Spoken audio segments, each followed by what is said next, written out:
Kalau di Bawaslu sendiri yang paling sering ditangani apa, Pak? Ya memang jelas sih Mbak, tetapi kadang karena divisi hukum dan sengketa itu berbeda, jadi tidak satu paket. Ada pengennya menang, maksudnya perkelahian nggak mungkin loh, Menang menyerah, semua. pengen kalah gitu nggak mungkin. Pengennya menang lah. Ayo kita ikuti obrolan kali ini bersama-sama kami Inside Bawaslu Boyolali.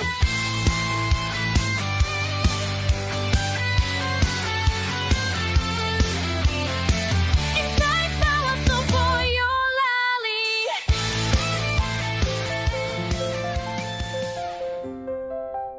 Assalamualaikum warahmatullahi wabarakatuh. Sahabat Bawaslu, berjumpa lagi bersama saya Zanurul Iswara dalam acara podcast Inside Bawaslu Kabupaten Boyolali. Sebelumnya saya mengucapkan selamat menunaikan ibadah puasa untuk sahabat Bawaslu dimanapun berada.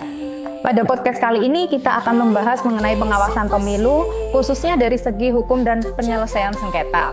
Kita akan ngobrol terkait apa yang sudah dilaksanakan di tahun 2025 hingga rencana dan tantangan yang di tahun 2026 ini. Tentunya saya tidak sendiri karena sudah hadir bersama saya Bapak Lili Wahyu Caturwibowo selaku Korbit Hukum dan Penyelesaian Sengketa Bawaslu Kabupaten Boyolali. Selamat siang Pak Lili. Selamat siang Mbak Nurul. Gimana kabarnya Pak? Alhamdulillah sehat hari ini. Mbak Nurul sehat juga? Alhamdulillah Pak. Bapak boleh disapa dulu sahabat Bawaslu yang sudah menunggu. Oh, ya. Selamat siang, Assalamualaikum warahmatullahi wabarakatuh. Sahabat Bawaslu semua dimanapun berada, ya hari ini dengan Mbak Nurul nanti kita akan membahas berkaitan dengan banyak hal mengenai divisi hukum dan penyelesaian sengketa yang kita laksanakan di tahun 2025 dan rencana kerja di tahun 2026.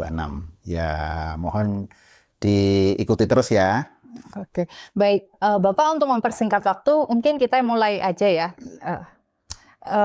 Ini Bapak, untuk pertanyaan pertama, mungkin bisa dijelaskan Pak terkait apa sih divisi hukum dan penyelesaian sengketa itu? Mungkin kan sahabat Bawaslu baru aja yang bergabung gitu, jadi belum mengetahui. Monggo Bapak. Ya, terima kasih Mbak. Jadi secara garis besar di divisi hukum dan penyelesaian sengketa itu kan kalau menurut tupoksi itu kan diatur selain di Undang-Undang Nomor 7 itu kan ada di Perbawaslu Nomor 3 tahun 2022 tentang pola hubungan kerja. Nah, di situ di mana divisi hukum itu kan salah satu unit yang ada di Bawaslu yang berkaitan bagaimana itu bahwa roda atau arah dari Bawaslu itu di divisi hukum itu realnya itu biar sesuai dengan aturan.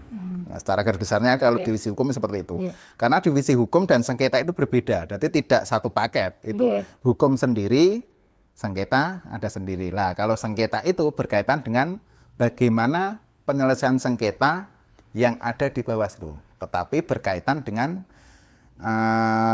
di dalam pemilu. Kalau sengketa itu kan tidak ada di non tahapan itu nggak ada sengketa. Makanya untuk tugas-tugas divisi hukum dan sengketa itu kan ada pada saat tahapan, ada juga di non tahapan. Kalau di saat tahapan itu jelas bahwa divisi hukum itu kan hukum itu sebagai user.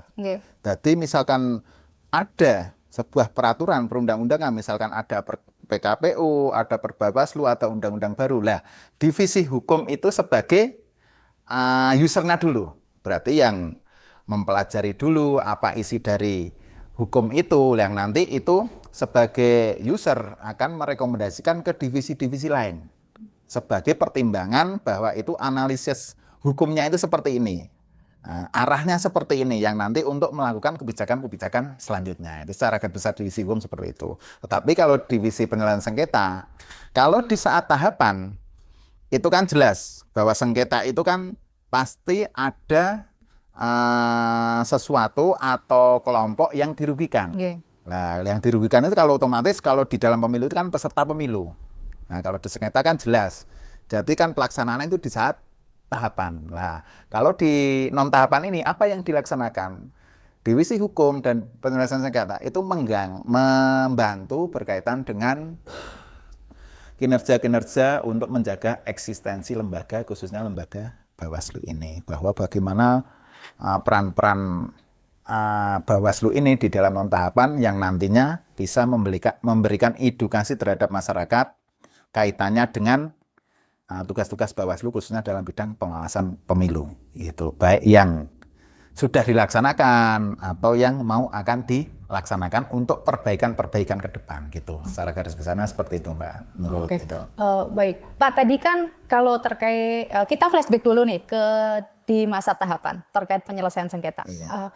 Kalau di Bawaslu sendiri yang paling sering ditangani apa, Pak? Ada berapa yang masuk gitu terkait penyelesaiannya? Kalau ini kita flashback di tahun 2025 ya. Kalau pada saat tahapan tahun 2025 kemarin itu kan secara tahapan itu kan kalau masuk di 2025 itu kan sudah pasca. Karena kita tahu bahwa pelaksanaan pemilu itu kan di tahun 2024. Kalau di pemilu kan di Februari 2024, kalau pilkada atau pemilihan itu kan di November 2024. Ya. Nah, kalau 2025 itu kan cuman ya sisa-sisa dari kegiatan pelaksanaan tahapan di tahun 2024. Itu cuman kebetulan itu kan di Boyolali tidak sebagai objek dari PHPU, jadi ya aman-aman saja. Tetapi kalau yang terjadi di pemilu tahun 2024 berkaitan dengan, kalau hukum jelas ya, itu mengkaji kaitan dengan peraturan perundang-undangan, itu jelas. Tapi kalau pelaksanaan sengketa, kalau di tahapan saat pemilu itu ada satu kalau nggak salah, Mbak.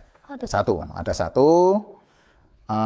Jadi pada prinsipnya kalau di penyelesaian sengketa itu kan ada dua, yaitu ada PSAP, ada PSPP. Nah, PSAP itu kan penyelesaian sengketa antar peserta, tapi kalau PSPP penyelesaian sengketa dengan penyelenggara pemilu. Nah, kalau PSPP dengan penyelenggara pemilu itu tidak ada pengaduan ke Bawaslu. Tetapi kalau PSAP, penyelesaian sengketa antar peserta, itu ada satu. Kalau di pemilu, itu terjadi salah satunya di Kecamatan Selo. Jadi pada saat itu ada salah satu gambar calon itu ditutupi oleh calon lain. Secara garis besarnya itu. Tetapi alhamdulillah juga bisa diselesaikan oleh Bawaslu Kabupaten. Nah, kalau di pemilihan, itu secara garis besar penyelesaian sengketa itu berjalan dengan lancar-lancar saja, tidak ada kendala, meskipun ada satu, tetapi itu tidak termasuk dalam kaitannya objek sengketa. Tetapi apapun itu, karena itu berkaitan dengan di masyarakat, ya kita harus menyelesaikan. Itu salah satu tugas Bawaslu, bahwa pelaksanaan pemilu itu bisa berjalan lancar, aman, tertib lah. Apapun yang terjadi di lapangan, meskipun itu tidak sesuai dengan aturan, ya itu harus tetap ditangani, karena itu terjadi di Nogosari. Nah, itu yang mengadu itu bukan peserta pemilu, bukan tim kampanye. Yang mengadu ya simpatisan sama masyarakat. Lah, kalau secara objek hukumnya kan tidak masuk. Tetapi kalau itu dibiarkan, kan itu akan mengganggu proses berjalannya pemilu. Nah, jadi tanggung jawab Bawaslu juga secara garis besar harus bisa menyelesaikan hal itu biar pelaksanaan demokrasi pemilu itu lancar, gitu, Mbak. Selanjutnya nih, Pak, kalau tadi kan di awal 2025 itu kan melaksanakan dari sisa-sisa pilkada 2024. Nah, di selanjutnya itu apa sih, Pak, yang dikerjakan oleh Divisi Hukum dan Penyelesaian Sengketa? Oh ya, terima kasih, Mbak. Sahabat Bawaslu semua, bahwa di tahun 2025 kemarin itu kan masih ada sisa-sisa tahapan di tahun 2024 ya. Kebetulan tadi saya sampaikan bahwa Boyolali tidak termasuk objek dalam PHPU. Jadi ya sudah otomatis itu sudah pleno, sudah ditetapkan bahwa calonnya terpilih itu yang akan dilantik. Tidak banyak kaitannya masalah ya. Tetapi kan ada beberapa kabupaten di Jawa Tengah itu yang masih proses sampai PHPU. Di salah satu ada 4. 4 itu satu provinsi Jawa Tengah, Kabupaten Pemalang, Kabupaten Klaten, yang satu Kota Semarang. Nah, itu yang masih berproses di MK. Itu. Tetapi untuk di dalam proses itu kan sampai selesai kira-kira bulan Maret April. Nah, yang dilaksanakan Bawaslu dari bulan Maret sampai Desember itu ada beberapa yang kita lakukan. Pada prinsipnya bahwa karena itu masuk non tahapan, kita kerja di Bawaslu itu tahapan-tahapan itu kan sudah berlalu, jadi targetnya itu beda. Kalau targetnya di luar tahapan itu kan lebih banyak berkaitan dengan bagaimana menjaga eksistensi lembaga dan juga kegiatan-kegiatan apa yang sudah dilaksanakan. Itu menjadi sebuah evaluasi. Nah, evaluasi yang sudah dilaksanakan itu ke depan itu menjadi pembelajaran untuk perbaikan, biar tidak nanti itu terjadi lagi. Nah, untuk lebih baik. Nah, kegiatan-kegiatan apa yang kita lakukan? Nah, sahabat Bawaslu semua, ada beberapa hal kegiatan. Salah satunya itu yang kita lakukan di berbagai tempat ada sosialisasi tatap muka.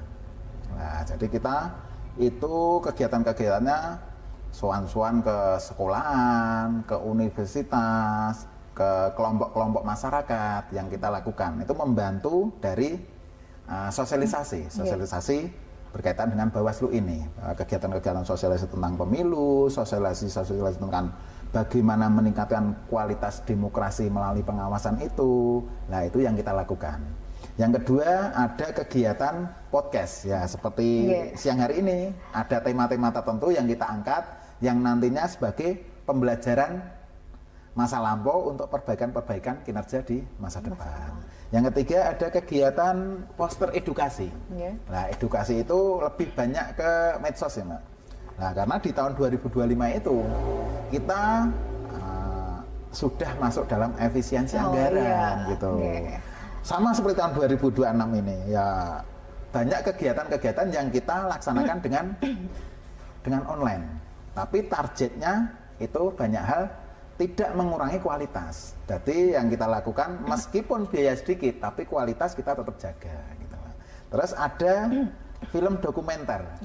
Nah, tetapi kebetulan film dokumenter itu belum kita laksanakan di tahun 2025 ini. Ya, rencananya nanti kita akan lanjutkan di tahun 2026 ini. Terus yang terakhir ada kegiatan yaitu kita di divisi penyelesaian sengketa itu sebagai PIC pemutahiran data parpol. Nah, tujuannya perbaikan data parpol itu kan perbaikan data secara berkelanjutan. Jadi nanti di kala tahapan itu pengawasan itu kan lebih mudah dan lebih enak karena sudah dilaksanakan per semester. Jadi pemutahiran parpol itu kan itu dilakukan per semester, per 6 bulan itu harus update parpol-parpol itu. Itu yang kita laksanakan tahun 2025 itu, Mbak. Oh, seperti itu. Ya. Baik, Pak. Untuk selanjutnya, gimana sih, Pak, sinergi dengan aparat penegak hukum? Maksudnya itu penegak hukum yang berkaitan dengan di pemilu aja, atau penegak hukum di yang umum, berarti yang ada kaitannya dengan pemilu ya, Mbak. Ini ya. Sinerginya ya jelas kalau di masa tahapan itu ya kita tergabung di dalam tim Gakumdu. Kalau di dalam tahapan Gakumdu itulah di penegakan hukum terpadu itu kan ada dari unsur kepolisian, ada unsur kejaksaan, ada unsur Bawaslu. Lah, 3 lembaga itu yang melaksanakan penegakan hukum pemilu di dalam masa tahapan. Lah, sinerginya jelas. Jadi kita di dalam sering sharing berkaitan dengan permasalahan-permasalahan apa yang kaitannya dengan penegakan hukum dan penindakannya. Itu sangat sinergi kalau kemarin. Tetapi kalau di non tahapan ini itu sinerginya ya sebatas kita sering sharing berkaitan kegiatan-kegiatan kemarin, apa evaluasinya, kekurangan-kekurangan apa dan perbaikan-perbaikan apa yang nanti akan kita masukkan sebagai regulasi baru. Jadi kan evaluasi kegiatan-kegiatan kemarin itu kan pasti masih ada celah-celah kekurangan. Nah, kekurangan itu yang nantinya itu sebagai kelemahan-kelemahan yang nantinya kelemahan-kelemahan itu akan kita jadikan untuk perbaikan untuk kualitas pemilu yang ke depan gitu. Berarti meskipun di masa non tahapan sinerginya tetap terlaksana ya, Pak. Tapi intensitas kegiatannya tetap berkurang. Kalau di tahapan itu kan Gakumdu itu kan ngantornya juga di Bawaslu. Oh, Tapi iya. kalau tahapan itu kan tidak ada kewajiban dari pihak kepolisian dan pihak kejaksaan untuk ngantor di Bawaslu, tidak ada. Tapi Iya. kalau tahapan itu ada ngantor rutin lah, Iya. bahasanya piket gitu. Jadi sinerginya tingkat keseringannya itu sering gitu. Baik Pak, setelah tadi yang dilaksanakan nih Pak di tahun 2025, kendalanya apa sih Pak? Kalau menurut saya sebagai koordinator divisi, Nggih. kalau kendala secara substansional, secara itu nggak ada Mbak. Enggak. Karena ya kendalanya paling karena di masa 2025 itu kan masih tahapan efisiensi. Anggaran-anggaran banyak Nggih. minim banget. Nah, yang biasanya itu dilaksanakan di luar, kegiatan-kegiatan ketemu masyarakat itu bisa mengundang. Nggih. Tetapi kan ini terbatas banget. Terbatas banget lah. Tetapi untuk tidak mengurangi kualitas ya makanya kita lakukan melalui daring, mungkin dengan kegiatan-kegiatan Zoom atau kegiatan-kegiatan podcast seperti ini melalui YouTube yang itu kita laksanakan. Ya meskipun ada perbedaan antara ketemu langsung dengan melalui daring ini lah, tetapi kan itu tidak mengurangi kualitas lah. Tetapi itu pun ya berarti kan kendalanya cuma sebatas itu. Tapi kalau kendala yang secara substansional tidak ada. Enggak ada ya Pak. Oh, iya. Untuk evaluasinya Pak, apalagi ini di tahun 2026 kan ini baru jalan 2 bulan nih Pak. Iya. Ya, untuk kedepannya. Kalau berkaitan dengan evaluasi, kalau evaluasi itu tadi yang saya katakan bahwa kalau evaluasi berkaitan dengan di masa tahapan, otomatis kan ada celah-celah nanti kelemahan-kelemahan yang kita temukan di dalam lapangan dalam pelaksanaan pengawasan. Nah itu yang dijadikan sebagai nanti rujukan untuk memberikan rekomendasi, untuk memberikan saran kepada si pemangku kepentingan. Nah, kayak kemarin kita didatangi dari Komisi 2 DPR RI. Iya. Nah, kita tahu bahwa yang membuat undang-undang pemilu itu kan DPR RI. Lah, salah satunya itu bahwa evaluasinya kekurangan-kekurangan itu yang dijadikan nanti rujukan untuk membuat undang-undang baru. Lah, evaluasinya itu salah satunya ya aturan-aturan itu Mbak, kayak aturan apa ya, aturan di dalam penyelesaian sengketa. Kadang objeknya itu ya harus diperjelas. Kayak tadi permasalahan di sengketa di Nogosari. Ya memang jelas sih Mbak, tetapi kadang yang bersengketa itu kalau terbatas hanya ya kalau cuman peserta pemilu, tim kampanye, itu kan kadang untuk melapor itu kadang susah. Nah, harus ada mungkin objeknya itu ada yang itu tapi ditambah mungkin masyarakat bisa umum gitu bisa Pak, atau simpatisan bisa melapor oh ini sengketa, tetapi proses penyelesaiannya mungkin yang perlu diatur gitu. Salah satunya seperti itu gitu. Baik. Oh iya. Kalau ini Pak, untuk tahun 2026 ini apa saja yang akan dilaksanakan oleh Divisi Hukum dan Penyelesaian Sengketa? Ya, terima kasih Mbak. Sahabat Bawaslu semua, ini yang paling penting karena ini masa lalu itu sebagai apa ya? Sebagai pembelajaran pengalaman, tetapi masa depan yang itu nanti akan kita laksanakan. Ini sangat penting bahwa Bawaslu Kabupaten Boyolali kita meskipun ini di tahapan-tahapan sangat lebih efisien daripada tahun 2025 Mbak ini. Tetapi untuk tidak mengurangi kualitas kinerja Bawaslu, kita ada target-target kegiatan-kegiatan yang kita laksanakan. Yang pertama yaitu nanti kita akan melaksanakan debat pemilu, debat hukum, pesertanya itu pengurus OSIS. Pengurus OSIS di SMA di Kabupaten Boyolali. Pemilih pemula ini berarti ya Pak? Pemilih pemula. Ya meskipun ya saat ini tahun ini ya mungkin kelas 1, kelas 2 itu belum bisa menjadi pemilih.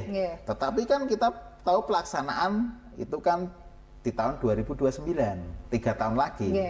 Nantinya ini akan menjadi pemilih pemula. Nah, penting itu pembelajaran-pembelajaran pada pemilih pemula yang nanti bagaimana memilih pemimpin yang baik, bagaimana menciptakan pemilu yang berintegritas, jujur, adil.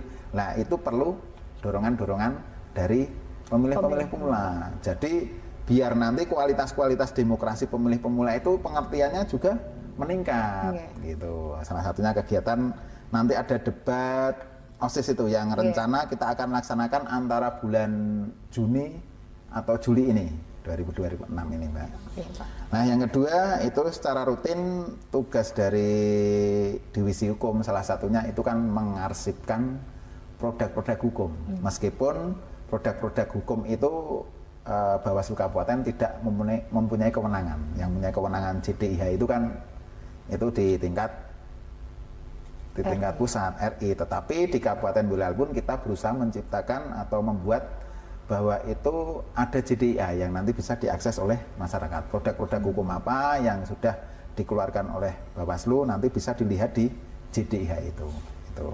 Terus yang ketiga ada publikasi kajian hukum per Bawaslu. Nah, apa maksudnya? Kadang di masa tahapan kemarin itu kan kita tidak banyak mengulik, tidak punya waktu banyak kaitannya untuk mengaji kaitannya produk-produk per Bawaslu itu.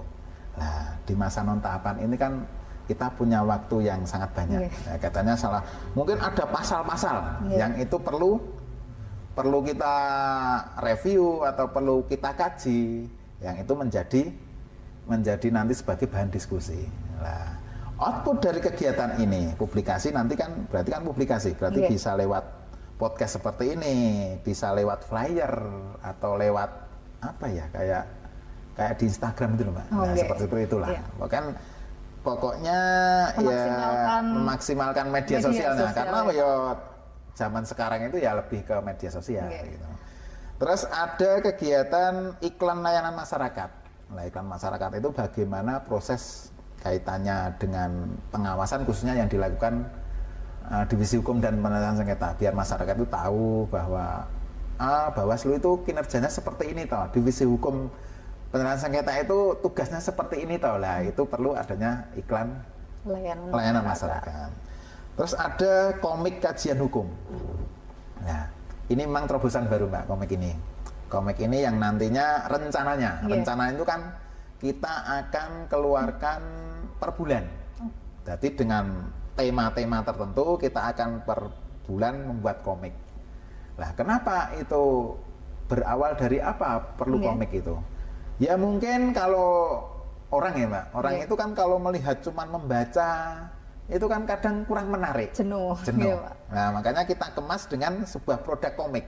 Yang itu cuma percakapan yang mengulik, yang percakapan yang lucu. Nah, dicampur dengan substansi hukumnya pemilu itu lah, mungkin bisa menarik itu. Nah, yang nanti kita akan kemas di dalam komik. Nah, itu kedepannya gitu. Rencana per bulan itu akan terbit satu tema lah. Nah, nanti target kita akan coba. Nah, kalau ini hal baru, nah kita belum tahu nanti responnya seperti apa, kualitasnya seperti apa. Lah, nanti sebagai evaluasi ke depan bahwa kalau nanti bagus, nah nanti bisa menjadi apa ya, pilot project lah. Mungkin belum ada kalau ini. Kalau komik ini di Bawaslu Jateng, kabupaten-kabupaten lain itu kan belum ada gitu. Terus ada sambang partai.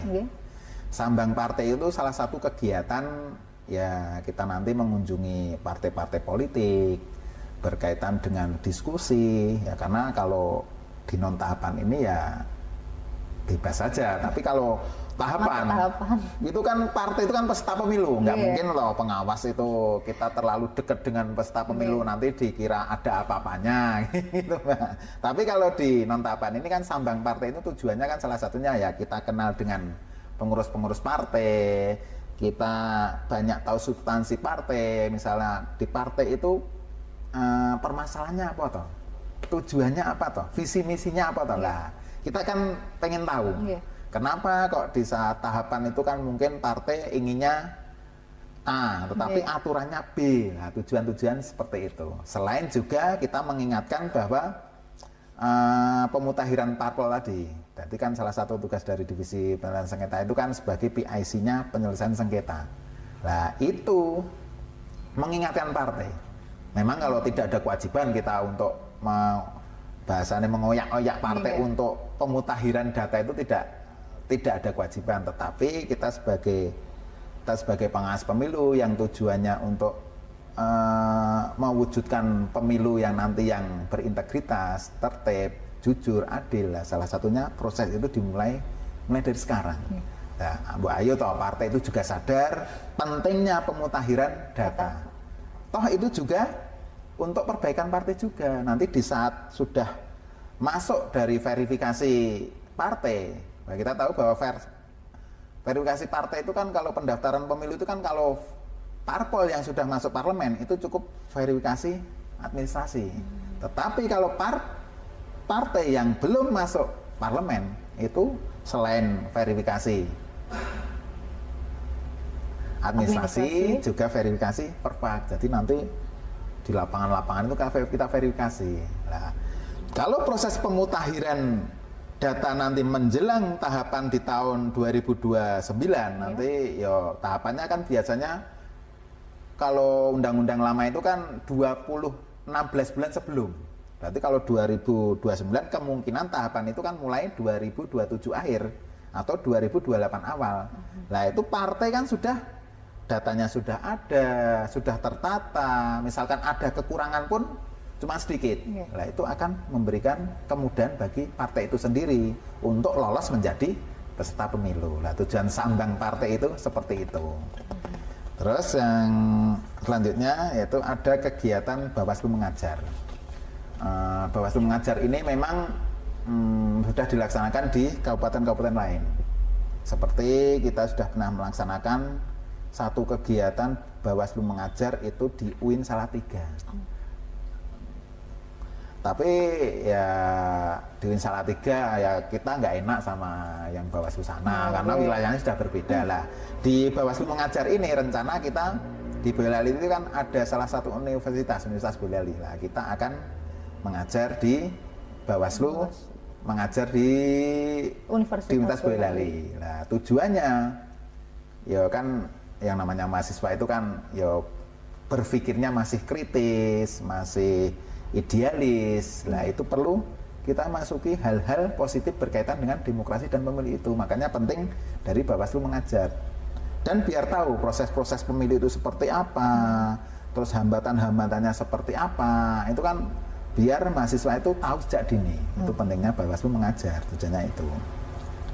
Terus ada podcast, nah, seperti hari ini, nah, mengulik kaitannya sengketa, mengulik kaitannya dengan produk hukum, lah itu akan kita laksanakan secara terus menerus. Ya, nanti dengan tema-tema yang menarik lainnya, otomatis.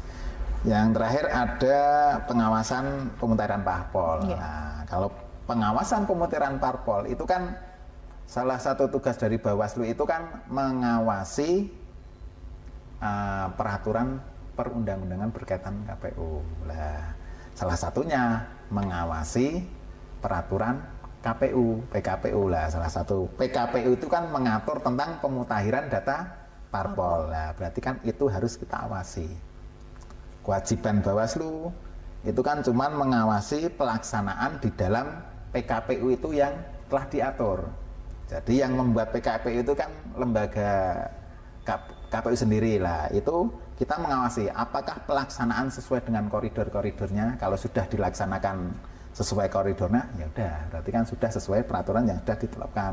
Tetapi kalau belum dilaksanakan sesuai koridor-koridor peraturan perundangan, ya itu perlu perbaikan-perbaikan. Lah, itu pentingnya pengawasan kita biar sesuai dengan realnya. Menggok ora ono, Mbak, gitu. Itu yang kita laksanakan di tahun 2026 ini. Memang nanti rencananya meskipun efisiensi, tetapi tidak menurunkan kualitas, gitu, Pak.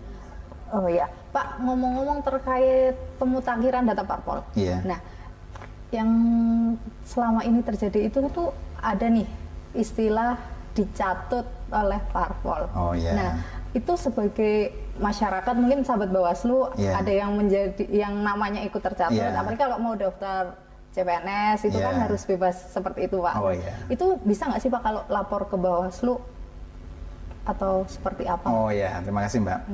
Ya banyak ya kasus seperti itu. Kasus seperti itu kan terjadi karena di saat pendaftaran parpol, Oke. itu kan parpol itu harus terpenuhi bahwa itu mulai dari tingkatan desa, tingkatan kabupaten, berarti kan itu harus tersebar di mana itu lah. Itu kan mungkin nggak tahu kalau tercatat itu apakah cuman mencatat punya KTP terus dimasukkan sebagai anggota. Oke. Nah itu kan kemungkinan itu kan bisa terjadi. Oke. Lah itu bisa, cuman tetap sebagai usernya usernya pemutahiran itu kan ada di KPU. Yang bisa menghapus pun jadi di tingkat KPU. Dan KPU pun secara otomatis juga tidak bisa menghapus secara langsung. Yang bisa menghapus ya partai politik itu sendiri. Itu. Bawaslu bisa menerima, tetapi menerima dari kaitannya dengan laporan masyarakat yang misalnya catat itu bisa kita bisa menangani, tetapi itu pun setelah kita ada datanya nanti akan kita rekomendasikan ke KPU. Gitu yang nanti yang bisa kaitannya dengan nanti proses-prosesnya itu ada di KPU. Kita cuma bisa mengawasi dan merekomendasikan gitu. Gitu. Baik. Oh, iya. Terakhir nih Pak, Iya.